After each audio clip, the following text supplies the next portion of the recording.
네, 안녕하세요. 유스케치의 진우진입니다. 오늘도 역시 그림을 그립니다. 오늘 그리는 그림은 똑같은 키워드입니다. 완벽한 건 없다, 당연한 건 없다. 이 키워드를 가지고 그림을 그린 지 조금 이제 시간이 지났네요. 주로 얼굴을 그리고 있잖아요. 그래서 여지껏 제가 그린 얼굴들을 한 번씩은 쭉 돌아봤어요. 유스케치라는 채널의 가장 큰 슬로건이 당신의 그림이다잖아요. 그래서 여러 가지 얼굴들을 한번 그려봤는데 지금까지 그리면서 내 머리에는 이런 사람들의 인상들 그리고 이런 색감들이 잘 저장돼 있구나 이런 생각들을 해봤습니다. 이 그림뿐만 아니라 지금까지 제가 그림을 쉬지 않고 계속 그려오고 있잖아요. 그러면서 여러분들과 이 그림 채널로 소통을 하고 있는데 제가 이 채널을 아마 19년도에 만들었나? 그럴 거예요. 누가 보기에는 와 진짜 19년부터 여지껏 이 정도밖에 안 됐어? 이 정도면 채널에 문제가 있는 거 아닌가? 아니면 이걸 만드는 크리에이터한테 문제가 있는 거 아닌가? 뭐 이런 생각들을 하실 수 있습니다. 저 또한 초반에는 그런 생각들을 많이 했어요. 어떻게 하면 잘 뜨지? 왜 나는 안 뜰까? 저 사람은 나보다 못하는 것 같은데도 왜 저렇게 구독자가 많지? 뭐 이런 것들? 그런데 누군가와 비교를 하면 삶이 계속 초라한 것들만 보이는 거예요. 왜냐면 내가 부러워하는 부분을 상대방 그게 잘 되는 사람과 비교를 하지 내 스스로 비교를 할 때 내가 더 우월한 부분을 비교하진 않더라고요. 근데 또 그런 생각도 들었어요. 우월한 게 있나?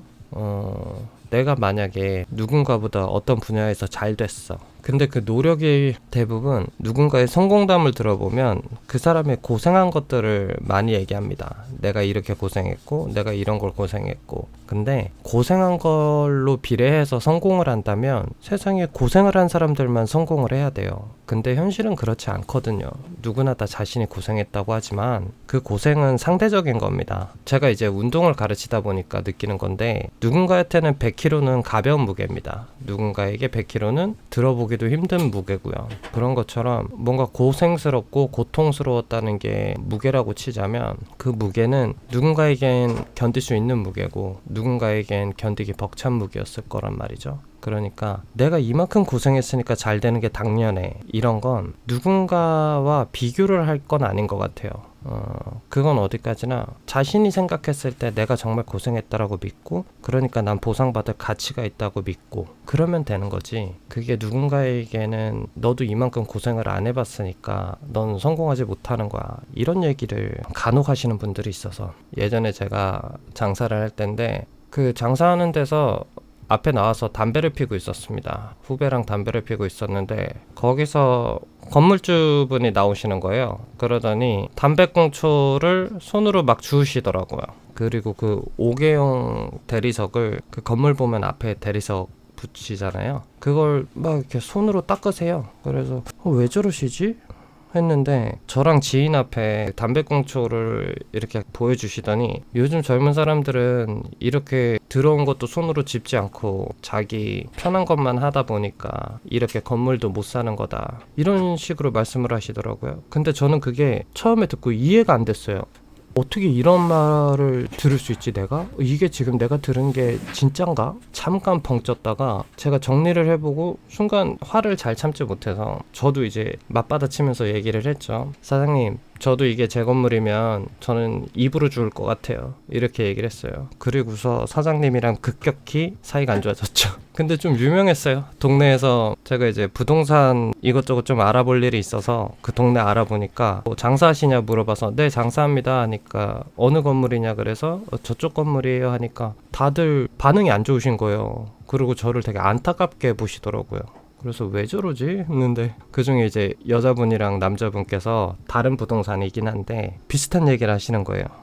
거기 건물주분 완전 독불장군에 자기밖에 몰라서 거기서 하기 힘들 텐데 어지간히 깐깐해요. 건물도 앞에 손으로 닦고 막 하잖아. 저 그거 봤어요 이러니까 그래 그게 맨날 그런다니까 이러시는 거예요. 저는 기본적으로 어른들에 대한 공경을 만들어서라도 하려고 하는 부분이 있습니다. 왜냐면 그건 어디까지나 제가 그 겸손한 마음을 가지고 살아야 된다라는 저만의 그런 기준인데 그게 없는 것보다는 있는 게 훨씬 살기 편하고 훨씬 안정적으로 살기도 했어요. 그래서 그런 걸 버리면서 사람을 대하고 싶진 않은데 제가 거기서 몇 년 장사했지? 꽤 오래 했는데 그 시간 동안 제일 많이 부딪히고 싸운 분은 그 건물주분이세요. 어쨌든 전 좋게 생각을 하려고 했습니다. 그 건물이 나도 내 건물이 있다면 얼마나 애지중지 아낄까 그런 생각도 하고, 그리고 좀 불편했던 건 비상구가 조금 트여 있었으면 좋겠다 생각을 했는데, 처음에는 비상구가 좀 아버님이 자꾸 동네에서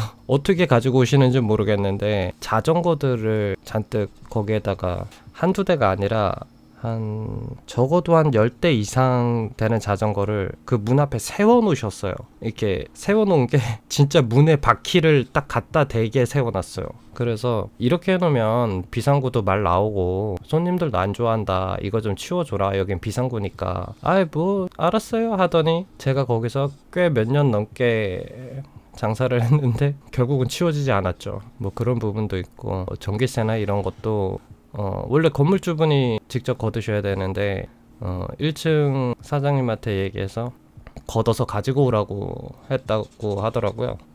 제가 처음에 갔을 때도 그 1층 사장님이랑도 실외기 때문에 엄청 싸웠는데, 나중에 이제 새벽에 저는 유튜브 작업하고 국밥집에 갔는데 그분이 계시는 거예요. 근데 갑자기 국밥만 파는 집은 아니어서 만두가 이렇게 쓱 테이블로 오더라고요. 그래서 이거 뭐예요 사장님, 저 이거 안 시켰어요 하니까 저 옆에서 시켰어 이러는 거예요. 그래서 같이 밥 먹으면서 그땐 죄송했습니다 이러면서 친해졌는데, 그 사장님도 진짜 고생 많이 하셨더라고요. 그 건물주분이랑 많이 부딪혀서 어떤 얘기하다 여기까지 왔지? 그래, 고생. 그래서 그 고생이라는 걸 그분은 끝까지 자신은 엄청 많이 고생했고 요즘 젊은 세대들은 그렇게까지 노력을 안 한다 라는 얘기를 되게 많이 하시더라고요. 저는 그 얘기에 100% 공감할 수는 없었지만 그렇게 듣기 싫은 얘기를 들을 때는 이건 권유일 수도 있겠다라는 생각을 많이 합니다. 내 얘기를 좀 들어줘. 젊은 세대들과 소통을 하고 싶은데, 내 자랑도 하고 싶은데 들어주질 않네. 집에서도 잘 안 들어줘. 그러니까 좀 들어줬으면 좋겠어. 이런 식으로 생각을 하려고 하거든요. 그래서 최대한 긍정적으로 생각하고 나중에 가게를 이전할 때는 제가 여기서 많이 배워갑니다 사장님 이러고 이전을 했습니다. 지금 생각해보면 진짜 그래도 그때 제가 더 화를 내지 않고 참은 걸 다행이라고는 생각합니다. 그래서 고생이라는 걸 누구나 다 한다고 생각하지만 누구나 다 하는 거니까 그게 성공의 척도라고 보기에는 좀 어렵지 않나. 누군가는 밤에 잠도 못 자고 담배도 피고 싶은데 돈도 없어서 담배꽁초 주워가면서 피고, 그렇게 해서 성공했다. 나는 그때로 돌아가기 싫어서 악착같이 했다. 아니면 그때 내가 없었으면 지금의 나도 없다. 다들 그 얘기가 틀렸다는 건 아닙니다. 그렇게 믿고 행동을 하셨기 때문에 잘 되신 거라고 생각하지, 그 고생한 것 때문에 잘 된 거라고는 생각하지 않습니다. 왜냐면 제 얘기거든요. 저도 처음에는 조금만 잘 되면 그런 울분 같은 걸 토하고 싶은 마음이 있었습니다. 내가 그것 때문에 유튜브를 한 것도 있어요. 내가 젊은 나이에 내 이름으로 된 장사도 시작하고 타지에서 서울에 와서 정말 열심히 살아서 잠도 잘 못 자고 대상포진도 맨날 걸려가면서 예방접종을 맞고 싶어도 신장이 안 좋아서 예방접종조차 못하는 그런 상황까지 가면서까지 일을 했는데, 그러니까 제가 조금만 잘 되거나 조금만 돈을 벌거나 내 뜻대로 됐을 때 그렇게 안 사는 사람들을 자꾸 보더라고요. 그리고 그런 사람들을 한심하다라고 생각하는 것 같은 거예요, 제 자신이. 근데 그 모습이 너무 오만하고, 내가 고생한 걸 왜 저 사람들한테 울분을 품지? 왜 내가 저 사람들한테 이런 분노 같은 감정을 느끼지? 이건 잘못된 것 같은데, 이런 생각을 했었거든요. 그래서 지금은 성공은 꾸준히 반복되는 데서 올 수 있다. 거기서 오는 우여곡절이나 고생도 있지만 고생의 심도와 고생의 양에 비례해서 성공을 하는 건 아니다. 그 사람이 그 성공에 대한 큰 갈망이 있었고 그것에 대해서 원했고 원하는 감정이 누구보다 강했고 그러기에 된 거다. 그렇게 생각을 하는 게 맞지 않을까. 뭐 어디까지나 이건 아주 짧은 제 생각입니다. 오늘도 이렇게 파란 얼굴의 여인을 그려봤습니다. 이 후작업 후에 제가 여지껏 보여드렸던 것처럼 제품으로 만들고 그 제품으로 팔 생각입니다. 오늘은 여기까지 영상 찍고 다음 시간에 또 다른 영상으로 여러분들 찾아뵙겠습니다. 지금까지 유스케치의 진우진이었습니다.